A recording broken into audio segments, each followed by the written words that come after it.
অন্তর্বর্তীকালীন সরকারের আমলে যৌথ বাহিনীর হেফাজতে যুবদল নেতার মৃত্যুর খবর কুমিল্লার নাঙ্গলকোটের সীমানা পেরিয়ে জাতীয় ইস্যু হয়ে দাঁড়িয়েছে। যদিও এরই মধ্যে অভিযুক্ত সেনা ক্যাম্প থেকে তাৎক্ষণিকভাবেই কমান্ডারকে প্রত্যাহার করে নিয়েছে সেনা সদর। সঠিক তদন্তের কড়া বার্তা এসেছে প্রধান উপদেষ্টার কার্যালয় থেকে। কিন্তু স্বৈরাচার আমলের মতো বিচার বহির্ভূত এমন হত্যাকাণ্ড নিয়ে এবার উত্তপ্ত রাজনীতির মাঠ।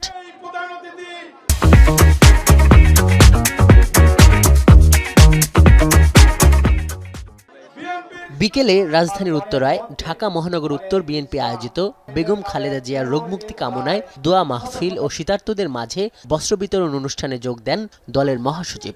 কুমিল্লায় হেফাজতে মৃত্যুর খবরের প্রতিক্রিয়ায় তিনি জানান, এরকম ঘটনার যেন পুনরাবৃত্তি না ঘটে। আরেক অনুষ্ঠানে বিএনপি নেতা রুহুল কবির রিজভীও এই ঘটনার কঠোর সমালোচনা করেন। শেখ হাসিনার সরকারের বিভিন্ন দুষ্কর্ম এবং অত্যাচারের পুনরাবৃত্তি হয়, তাহলে তো হোঁচট খাবে জনগণ।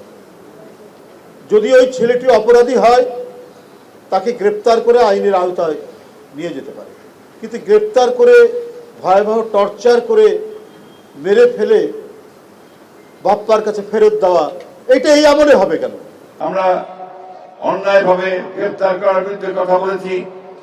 অন্যায়ের গ্রেপ্তার করে অন্যভাবে গ্রেপ্তার করে থানায় নিয়ে গিয়ে পিটিয়ে নিয়ে ফেলার বিরুদ্ধে কথা বলেছি, তাই না? এক্সট্রা জুডিশিয়াল কিলিং এর বিরুদ্ধে কথা বলেছি। দুর্ভাগ্যের কথা, গতকাল কুমিল্লায় আমাদের যুবদলের এক নেতাকে তুলে নিয়ে যাওয়ার পরে যৌথ বাহিনী সেই তারপর সকালেই মারা গেছে। আমরা পরিষ্কার করে বলতে চাই, এই ধরনের ঘটনা যেন পুনরাবৃত্তি না হয়। যারা এই ঘটনা ঘটিয়েছে তাদেরকে অবশ্যই বিচারের আওতায় নিয়ে আসতে হবে। আমরা আর এক্সট্রা জুডিশিয়াল কিলিং দেখতে চাই না। বিবৃতির মাধ্যমে এই ঘটনার নিন্দা ও উদ্বেগ জানিয়েছে বাংলাদেশ জামায়াতে ইসলামীও।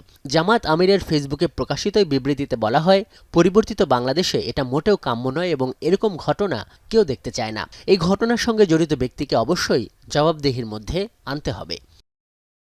আজহার লিমন, এখন, ঢাকা।